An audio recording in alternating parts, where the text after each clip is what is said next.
Hello, this is How To Bob, and I made this video to show you how to repair crumbling plaster.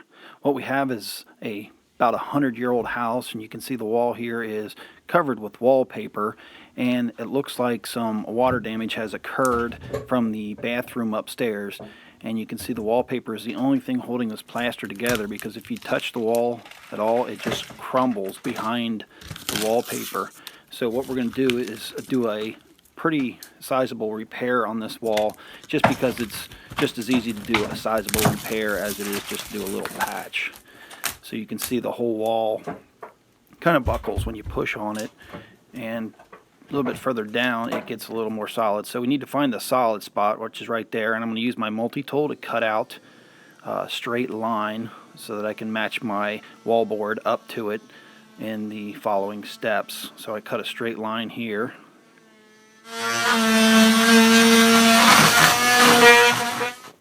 Next, I'm going to run a utility knife down the corner, because the homeowner may want to keep the wallpaper on the other walls.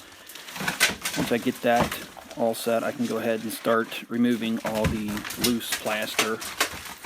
The first part where it was wet will come out real easy, but then it gets a little more difficult where the plaster has not been damaged or hasn't been wet, but it'll pull out pretty easy. I'll make sure around the moldings that I get all the plaster down to the moldings, keep my lines nice and straight. That'll make it easier for the repair job coming up next. Now you can see I ran into a little bit of wire mesh here, and all I need to do is cut that as close as I can to the plaster. You can see I'll just pull out on the wire mesh. Got to be careful with this.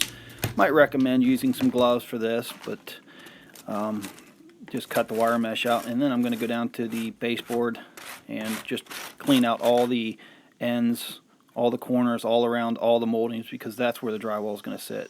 Next, I'm going to go along the edge of the wall with my oscillating tool here.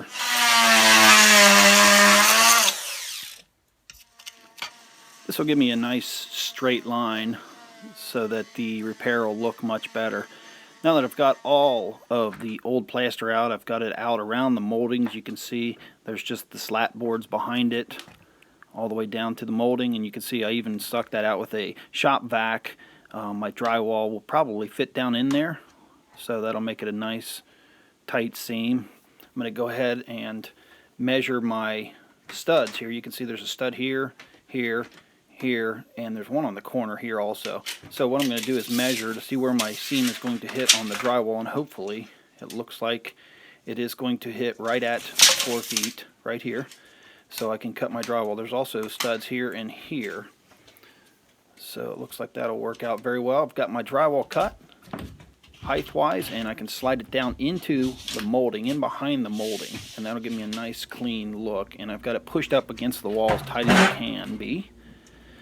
So now I can go ahead and put a few screws in it to hold it in place.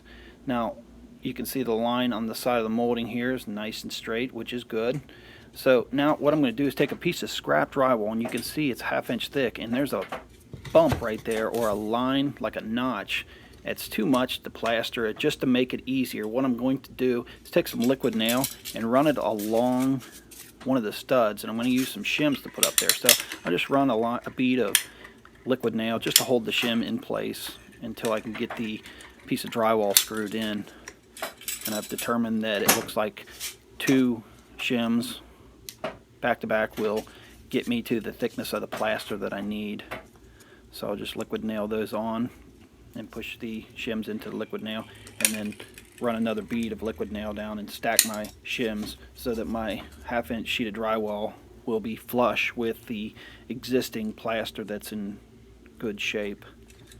So now that I've got all of my shims glued in place, I'll take my test piece of drywall, it's just a piece of scrap, and I'll lay it up there, and you can see that it's pretty flush across there. That'll make it a whole lot easier to finish going from plaster to drywall. It makes it easier to tape and mud in the next step. So here I've got my drywall cut, and I went ahead and put my L-shaped piece in. You can see it's pretty flush here, and that'll make it, like I said, easier to tape and mud in the next step. And I've got it tied up against the other seam and then against the molding.